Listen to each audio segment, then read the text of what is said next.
ঘোরাফেরা। 93 থেকে আমরা বগুড়াতে স্টে করি। বগুড়া পুলিশ লাইন স্কুলে আমার পড়াশোনা বেড়ে ওঠা, ম্যাট্রিক, ইন্টারমিডিয়েট আমার নটরামস থেকে এবং অনার্স মাস্টার্স আমার সরকার আইজিল হক কলেজ থেকে।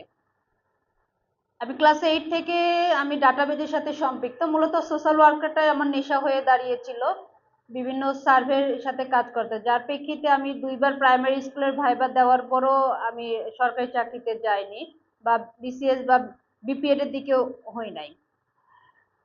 করোনা পরবর্তীতে আমার বাবা মারা যাওয়ার পরে ফ্যামিলিগত কারণে, মার কারণে আমি বগুড়াতে স্টে করি এবং এই জাকারিয়া ভাই এবং তাসুদ্দুক ভাইয়ের পরামর্শে উনি আমাকে পরামর্শ দিলেন যে আমি তো গ্রাম থেকে ওনার মেয়ের জন্য দুধ এনে দেই এবং ডিম এনে দেই, তুমি এই জিনিসগুলো নিয়ে উদ্যোক্তা হিসেবে কাজ শুরু করতে পারো।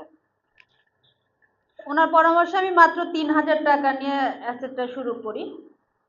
উদ্যোক্তা হিসেবে আমি গ্রাম থেকে গরুর খাঁটি দুধ সংগ্রহ করি এবং আমার গরুর দুধগুলো সম্পূর্ণ ফিট ছাড়া, কাঁচা ঘাস দিয়ে খাওয়ানো। এখন খাদ্যপণ্য হিসেবে সবাই আমরা ফিটের দিকে দৌড়াই, মুরগিকেও ফিট দেই, হাঁসকেও ফিট দিচ্ছি, কিন্তু ফিটটা আমাদের শরীরের জন্য মারাত্মক ক্ষতিকর। আবার দুধ এবং ডিম পুরাটাই।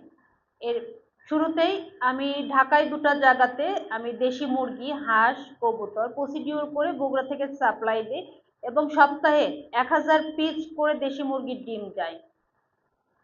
1000 পিস করে দেশি মুরগির ডিম এবং 3000 পিস করে হাঁসের ডিম যায় আমার বগুড়া থেকে। এটা জুলাইয়ের এই ছাত্র আন্দোলনের পরে আমি ক্যারি করতে পারি নাই। এটা আমি ঢাকার আর একটা আমার উদ্যোক্তাকে পাস করে দিয়েছি, ও আমার বগুড়া থেকেই মাল নিচ্ছে, বাট আমি খালি পার করে দিয়েছি। এখন আমার বগুড়াতে যে মালগুলো মানে যে ইয়েগুলো যায়, বিভিন্ন কর্পোরেট কিছু মিটিং এর গুলো যায়, আমার দুধটা যাচ্ছে। আর পাশাপাশি আমি হচ্ছে রিসেলার হিসেবে কাজ করছি। আমার প্রোডাক্টের ভিতরে হাঁস মুরগি প্রসিডিওর আছে, এর পাশাপাশি মধু, ঘি, কোমল বড়ি। আজকে ভাইয়ার দাওয়াতে আমার এখানে আসার আর একটা উদ্দেশ্য আছে। আমি একটু রংপুরের কি বলে গেলাম, শীতল, আমার শীতলটা খুব ইমার্জেন্সি প্রয়োজন, আর সেটার জন্য যদি কোনো আপু বা কোনো আন্টিকে আমাকে একটু লিঙ্ক আপ করে দিতে পারেন, একটা বড় একটা চেইন হবে। শীতলটার নিয়ে বড় একটা আমার কাছে একটা মানে বিজনেসের অ্যামাউন্ট প্রপোজাল করা হয়েছে, যার কারণে আমি এটা একটু প্রাইমারি লেভেল থেকে জানতে চাচ্ছি, কারণ আমি যে জিনিসটাই অভ্যস্ত হব না, পছন্দসই হব না, সেটা আমি আপনাকে পরামর্শ দিতে পারবো না। যেমন আমি আমার দুধটা বলতে পারি যেটা আমার ফিড মুক্ত দুধ, খাঁটি দুধ, এতে 1 ফোঁটা কোনো পানি মেশানো নাই অন্যান্য দুধের তুলনায়, কিন্তু এটা আমি যখন নিজে প্রুভ না করব, নিজে ট্রাই না করব, তখন আপনাকে কিন্তু আমি বলতে পারবো না। তো আমার আজকে এই পর্যন্ত আসা, আমার কাছে কোনো ক্যাপিটাল ছিল না। এখন আমি আল্লাহর রহমতে আপনাদের দোয়ায় 3.5 লাখ টাকার মালিকানা। প্রথমে 11,111 টাকার মজার খাবারের পার্টনারশিপ, 1 টাকাও ছিল না আমার হাতে।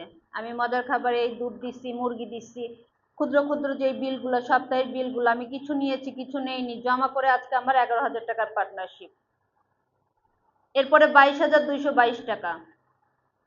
এনারা দুটো মানুষ হয়তো আমার থেকে ক্ষণে ক্ষণে বিলগুলো আটকিয়েছে, বাট আজকে আমি যে মোটা টাকাটা আমার হাতে এসেছে, কেউ কিন্তু দিবে না আপনাকে যে এই 50,000 টাকা নিয়ে তুমি ব্যবসা করো। 3,000 টাকা নিয়ে আমি ব্যবসা শুরু করেছি, আজকে আমি 3.5 লাখ টাকার মালিকানা আমি ইএসবিডির কাছে দাবি করতেছি। 22,000 টাকার 5টা পার্টনারশিপ আছে আমার ইএসবিডিতে এবং 50,000 টাকার শেয়ার এবং 1 লাখ টাকা কোম্পানির শেয়ার। এখনো আমি মানে বগুড়াতে একজন ব্যবসায়ী হিসেবে মানে এই পরিচয়টা আমার কখনো কল্পনা, মানে আমার ফ্যামিলিতে সবাই সার্ভিস হোল্ডার, বিজনেস করবো, একটা মেয়ে মানুষ বিজনেস করবে, এটা কেউ মানতে পারে না। গ্রামে আমাকে শুনতে হয় মাস্টার্স পাস করে কি করেছো, দুধ বিক্রি করে খাচ্ছ, ডিম বিক্রি করে খাচ্ছ। আমি পড়াশোনা করছি বলে যে আমি যে খালি চেয়ার টেবিলে চাকরি করব, এসি রুমে বসে চাকরি করব না। আমি আমার মাকে বলি আমি চাকরি করিনি, কি হয়েছে, আমার মাধ্যমে 2জন মানুষ তার সংসার চালাচ্ছে। আমার গ্রামে 6 থেকে 7 জন মহিলা আছে যাদেরকে আমি 50টা করে মুরগির বাচ্চা হাঁসের বাচ্চা দেই। তারা 3 মাস 4 মাস এই মুরগির বাচ্চা হাঁসের বাচ্চাগুলো বড় করার পরে তারা অর্ধেক নেয়, আমি অর্ধেক নেই। আমি শুধু কিনে দিয়েছি, তারা দেখাশোনা করে বড় করেছে। এটাই হচ্ছে আমাদের চুক্তি।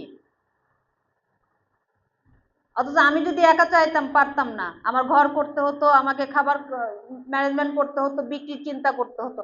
ওদের বিক্রির চিন্তা নাই, বিক্রির দায়িত্ব আমি নিয়েছি, ওরা শুধু ঘরে বসে থেকে পালন করে।